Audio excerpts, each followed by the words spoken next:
నాతో ఒక అమ్మాయి చెప్పింది, అన్నయ్య నా కొరకు ప్రార్థన చేయి. 2 నెలల నుంచి అన్నయ్య ఒక అబ్బాయి నన్ను ఎంబడిస్తున్నాడు అన్నయ్య, ఎంబడిస్తున్నాడు అన్నయ్య, ప్రార్థన చేయాలి. 2 నెలల నుంచి.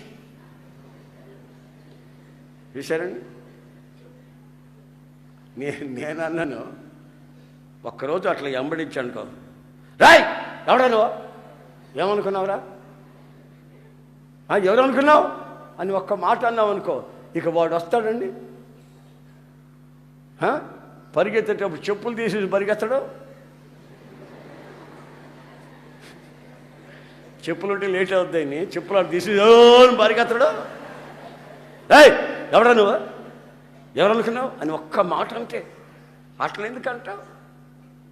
ఆడొచ్చి నీ పేరు ఏమిటంటే, నా పేరా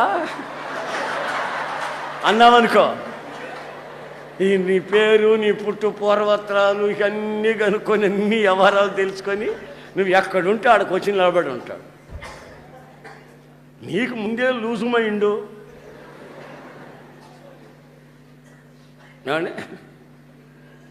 నేను నా 17 ఏళ్ళప్పుడు ఈ యాత్ర ప్రారంభించాను కదా. ఈ యాత్ర 17 ఏళ్ళప్పుడు ప్రారంభించాను. ఇప్పుడు నాకు 60 సంవత్సరాలు. ఈ 17 ఏళ్ళ నుంచి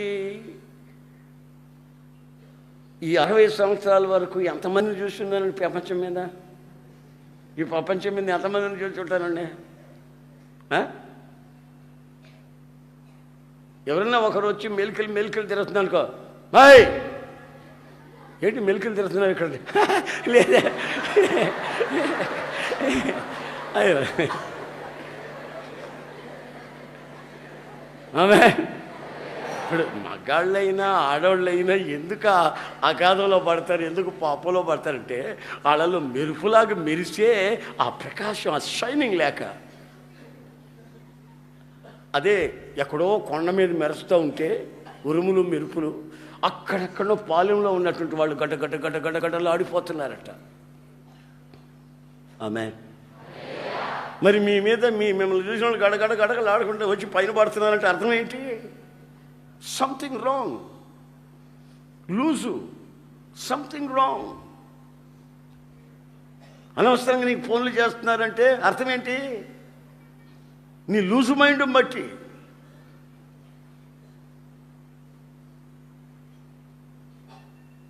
నేను ఎక్కడికైనా ఊర్లోకి వెళ్తుంటాను, వస్తుంటానండి.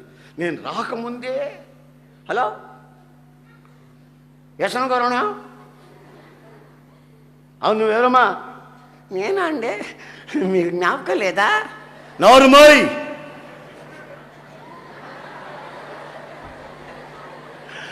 ఎప్పుడు ఆ మాట అంటాను టక్, టెలిఫోన్ టక్, ఇక పొరపాటును కూడా రింగు చేయదు. ఎందుకు చేస్తుంది? ఎవరో జ్ఞాపకం లేదు. నువ్వా, బాగున్నావా, ఎట్లనావా, చదువుకున్నావా, అన్నం తిన్నావా, నీళ్ళు తాగావా, నిద్రపోయినప్పుడు కళ్ళు మూతపడుతున్నాయా లేవా? ఇవన్నీ ఫోన్లో నువ్వు అడుగుతుంటే నేను నిద్రపోనిస్తారా, నువ్వు మేలుకొని ఉంటావా? పనికి మాలిన వ్యవహారాలంతా మీ మీదకి ఎందుకు వస్తున్నాయిరా బాబు అంటే, నిందలు ఎందుకు వస్తున్నాయి, అవమానాలు ఎందుకు వస్తున్నాయంటే నువ్వు లూజోడివి, లూజ్ దానివి. నువ్వు ఉండాల్సిన స్థితి, నీ ఫ్యూచర్ ఏమిటి? ఇప్పుడే కదా మొలకెత్తింది నీ వ్యక్తిత్వంలో. నీ జీవితం ఏమవుతుంది అని ఆలోచించకుండా మొలకెత్తిన వెంటనే గోరుతు గిల్లేసేసుకుంటే ఎండిపోద్ది, శాపంగా మారిపోద్ది. తగలబడిపోతే ఎలాగా? జీవితంలో ఎంతో మనం సుఖపడవలసింది, నెమ్మదిగా జీవించవలసింది, ఇతరులకు ఆదర్శంగా మార్చబడవలసింది, ఇతరుల్ని ప్రభువులోకి నడిపించవలసింది. మనం ఆరాధించే దేవుడు పరిశుద్ధుడు. ఆ పరిశుద్ధత అనే గురి మన గుండెల్లో నిలిచిన నాడు మన వ్యక్తిత్వంలో ఓ గొప్ప ఆనందాన్ని, ఆరాధనని అనుభవిస్తాం.